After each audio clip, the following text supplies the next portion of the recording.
Listen up if you're still hanging around waiting for someone to swoop in and save you. This message isn't for you. That habit of waiting, that quiet little belief that someday someone will come along and fix your life for you, it's toxic.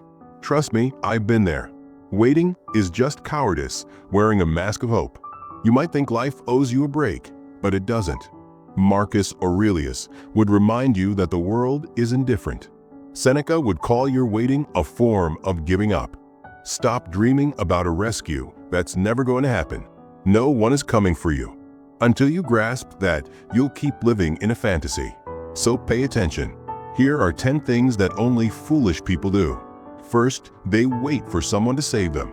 The fool sits around waiting for the right moment, for luck, for someone to give them the green light.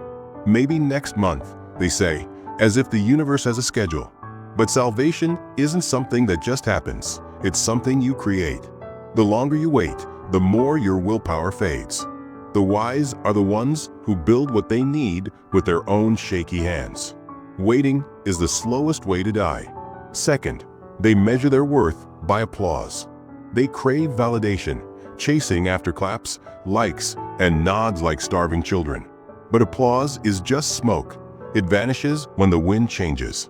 The wise seek truth instead of approval. Let silence be your praise.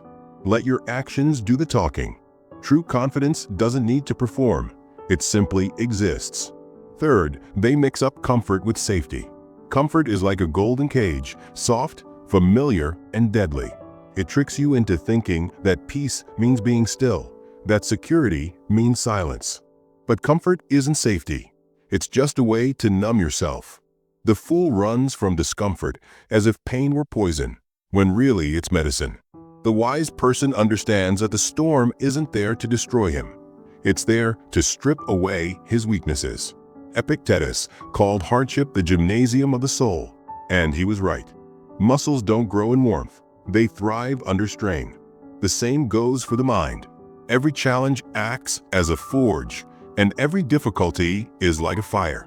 Comfort can make you forget who you truly are, while struggle serves as a reminder. If you never experience pain, you won't develop resilience. And without that resilience, life will shatter you the moment it brushes against you. Some people live as if they're invincible, moving through their days like they'll never die, carefree, distracted, and oblivious to how quickly everything fades away.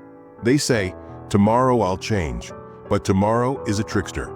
Seneca warned us about this. We act like mortals when it comes to our fears, yet like immortals in our desires.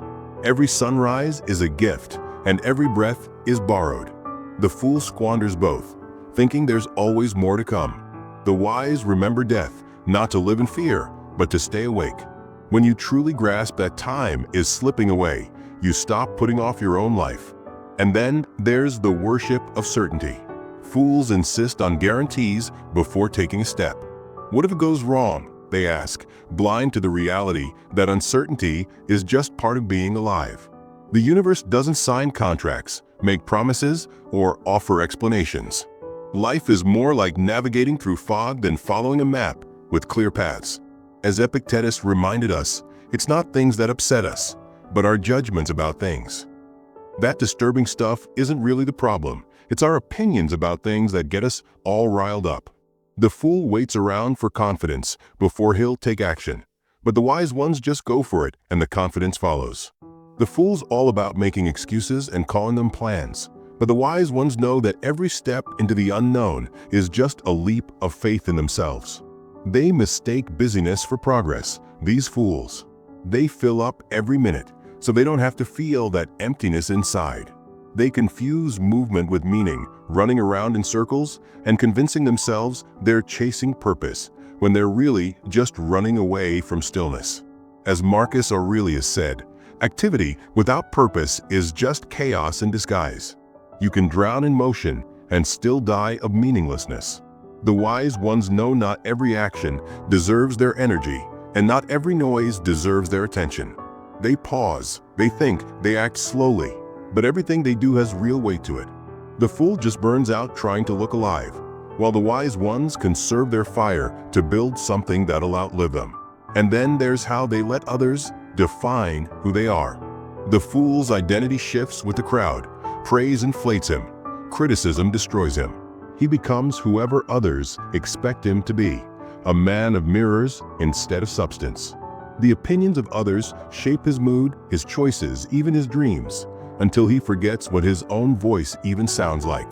But the wise man, he builds himself up in solitude, brick by brick, from his own principles, not other people's approval. He knows silence is stronger than validation, and conviction louder than applause. You don't need titles or followers or permission to exist. You just need integrity. That's the only mirror that doesn't lie, even when no one's watching. 8. They shy away from pain, mistaking it for strength. The fool confuses suppression with discipline.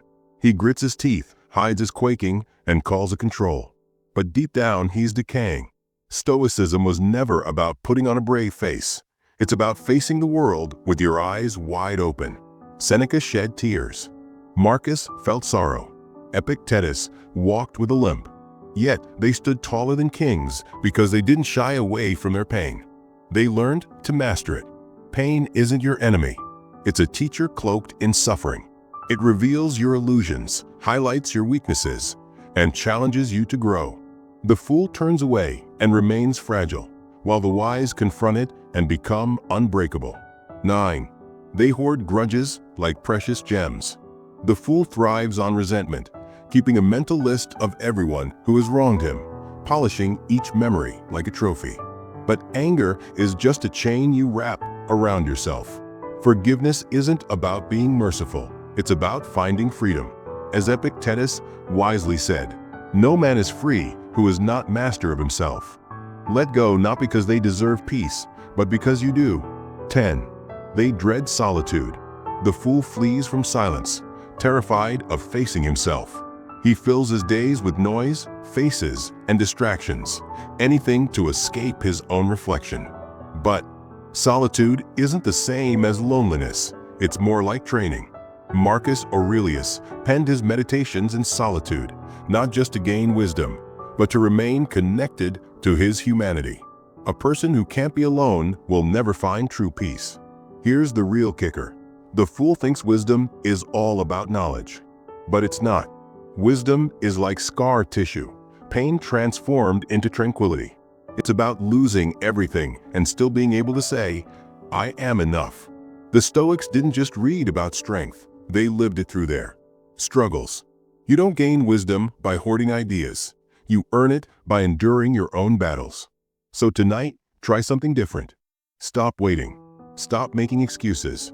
Stop delaying your own growth. Life is happening right now, and it won't wait for you to get ready. The wise know this. Time is ticking, and every excuse is just another nail in your own coffin. Be the kind of person who doesn't need rescuing because they've learned how to save themselves.